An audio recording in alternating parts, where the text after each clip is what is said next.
ګران زده کوونکو السلام علیکم ورحمت الله وبرکاتہ. څلورم لوست میلمه پالنه چې د دې په باره کې په دې تیر درسونو کې ویلي چې رسول الله سلام فرمایي چې درې قسمه میلمه لرو. یو هغه میلمه ده چې حق واجب ده، یو شپه ورځ ده.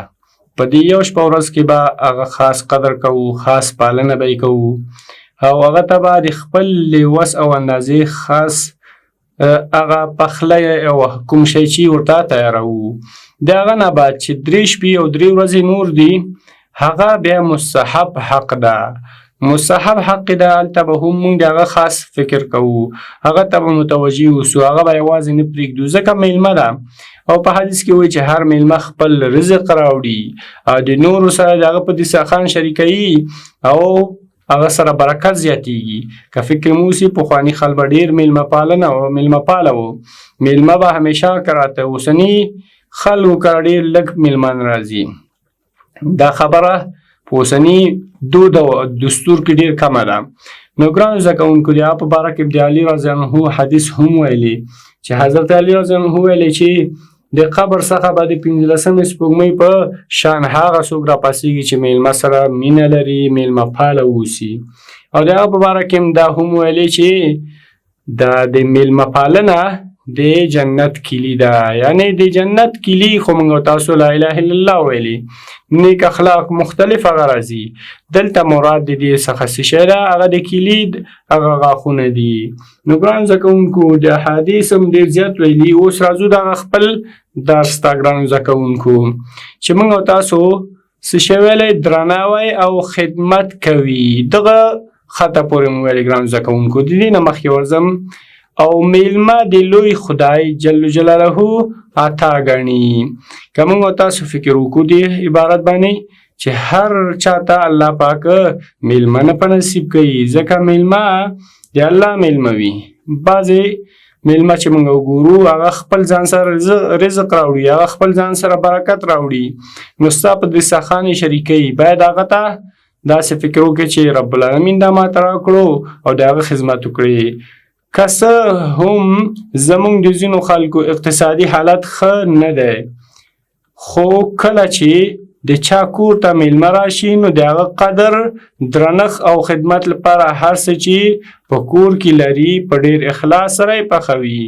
موږ او تاسو که وګورو په خپل دود او دستور کې دا ده چې په ډېر اخلاص سره ورسره کینو، میلمه راسره په دسترخوان ناستي، اسم چې په کور کې هغه ورسره چې کوو هغه پخوو او ورسره په دسترخوان کینو. ګرانو زده کوونکو، دا چې د بنده او د خپل وس په اندازه پړ ده، نو داسې به نه کوو چې میلمه لپاره قرض واخلو او ځان قرضداره کړو، ځکه بعضې اقتصادونه ضعیفه دي. نو داسې به نه کوو چې میلمه مونږ کره 3 ورځې ده، 3 ورځې د هر یو وخت لپاره مونږ د اسراف څخه کار واخلو، ډېر زیات شیان ورته پاخه کړو چې بله ورځ بیا راشي او موږ او تاسو اقتصادي مشکل مو لرو او بیا هغه شی ورته نشو پخولی.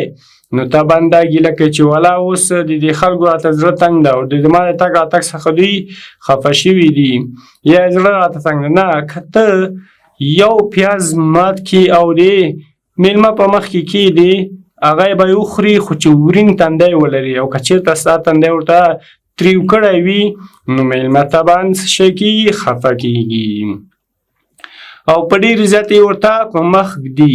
موږ او تاسو هر شی چې میلمه ته راوړو ډېر عزت یې باید وکړو. میلمه په دې نه خوشحاله کېږي ګرانو زده کوونکو چې موږ هغه ته ښه شی پوښ کړو، بلکې هغه په خپل عزت خوشحاله کېږي چې ډېر عزت ورته ورکړو، ډېر ورته په ورین تندي وګورو، ښه راغلاست ورته وایو، همیشه ورسره یو ځای کینو، هر څه کې ورنه مشوره واخلو. که موږ نه مشر اوسي، که کشر اوسي، هغه ته موږ او تاسو نصیحت وکړو، هغه باندې شفقت وکړو.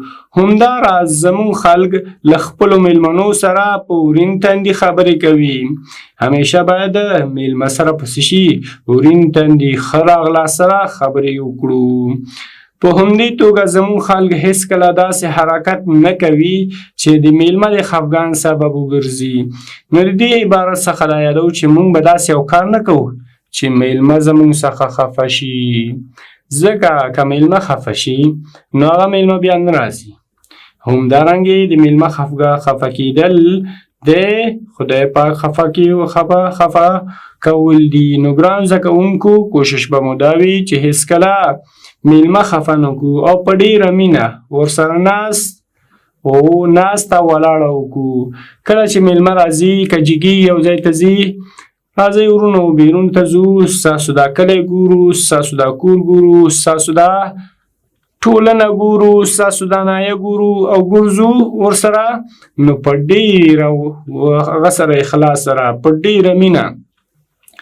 دا به پخوا خلکو کې ډېر زیات و چې کله به میلمه د کور څخه وتلو تر ډېر ځای پورې به ورسره دا هم را روان و او مینه به یې ورسره کوله. نو ګران زده کوونکو کله چې میلمه راځي او یا ولاړو ناسته ورسره کوو، ناسته ولاړه ورسره کوو، نو څه شی به وي؟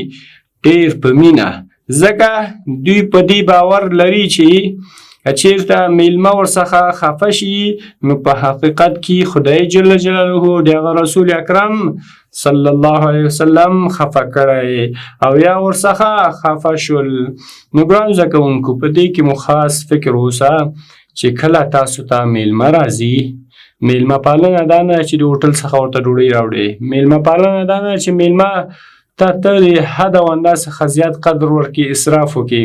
موږ او تاسو که ګورو په ټولنه کې موږ او تاسو سره ډېر ضعیفه خلک هم شته.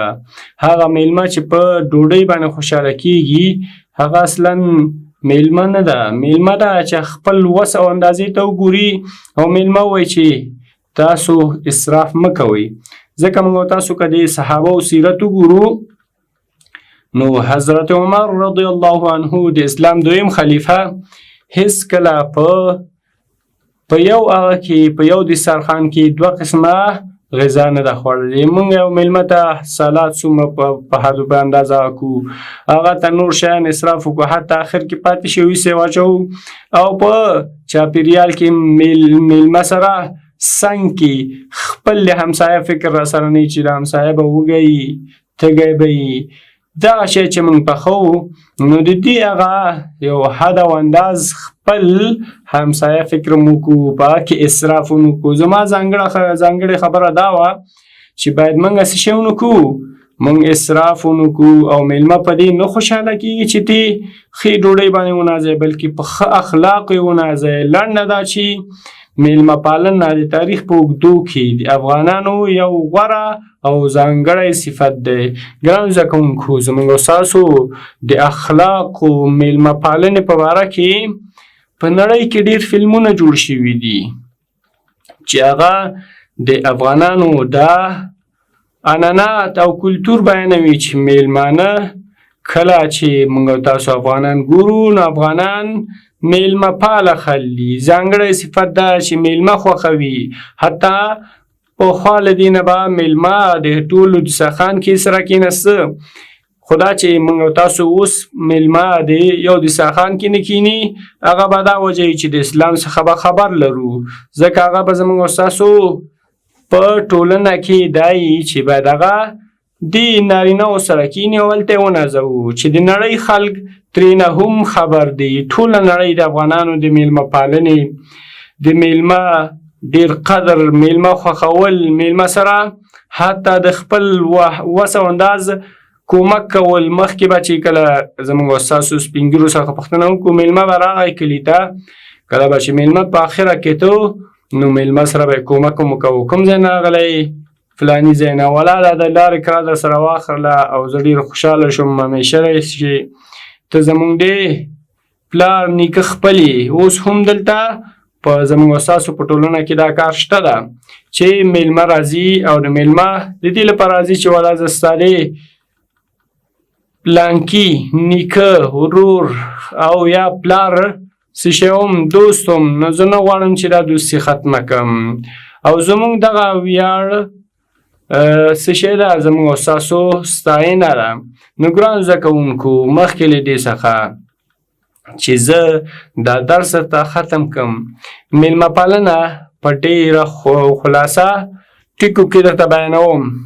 اول دا چې زموږ او ستاسو عنعنات دي، زموږ او ستاسو هغه د افغاني صفت ده او همدارنګې دیني مطلوب شی هم زموږ او ستاسو څخه همدا ده چې میلمه باید وپالو.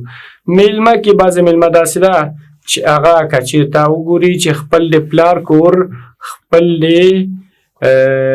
او هغه قرآن کریم کې آیات ده چې خپل پلار، مور، کاکا، ماما، عمه، خاله دغه کور ته که لاړې، دلته اوس زه فرض مثال خپل ماما کره ځم یا زه خپل د کاکا کره ځم، هلته ګورم څوک نشته، نو په دې وخت کې خو زه میلمه یم، زه څه شی کوم؟ هغه میلمه چې دغه هغه کې نه راځي، هغه نشي کولی چې یو شی وخوري، صحیح ده اوبه څښلی شي، بل شی کولی شي، اما دغه میلمه چې خپل ماما، خپل پلار، خپل کاکا، خپل عمه، خپل خاله کره ځي، هغه اندازه څه خوړی شي چې دا خپله ولږه پې ترسره کړي بغیر له اجازته. اما نورو میلمنو ته نشته. هغه میلمه چې که د عمه زوی، د خاله زوی، د کاکا زوی، همداسې نور هغه لکه موږ او تاسو که چېرته فکر وکړو ماما، کاکا، خاله، عمه، پلار او یا په نور ټولنه کې دا شی شته چې پلار څو ښځې ولري، نو د پلار هغه بل کور ته چې ځې، که پلار او دوی نه بې اجازتې ته شی خوړلی شي. نو ګرانو زده کوونکو کوشش به مو دا وي چې میلمه کله موږ ته راځي نو میلمه باید هغه قدر وکړو او میلمه په خپل اقتصادي هغه باندې داسې خوشحاله ونه لرو او خوشحاله نه کړو چې ښه شی ورته پوښ کړو، بلکې په اخلاقو، بلکې په هغه ته په قدر ورکولو چې هغه مینه ده، هغه د هغه په مخ کې هغه سره رفت آمد ده. دا نه چې موږ تاسو هغه ته ښه غذا ورکړو. ښه غذا هم د خپل وس او انداز پورې ده، داسې نه چې موږ خپل د وس او انداز نه زیاته کوو. حتی په دې کې دا هم باید فکر ولرو چې موږ میلمه ته اسراف ونه کړو، هغه بې حد او بې اندازه اسراف ونه کړو چې څنګه همسایګان زموږ او تاسو هغه بوی حسوي او بیا هغه ته موږ حس ونه لیږو، نه بلکې همسایګانو که بوی حس که هغه ته هم ولیږو. انشاءالله ګرانو زده کوونکو میلمه پالنې درس تاسو یاد کړو او دا به عملي کړئ.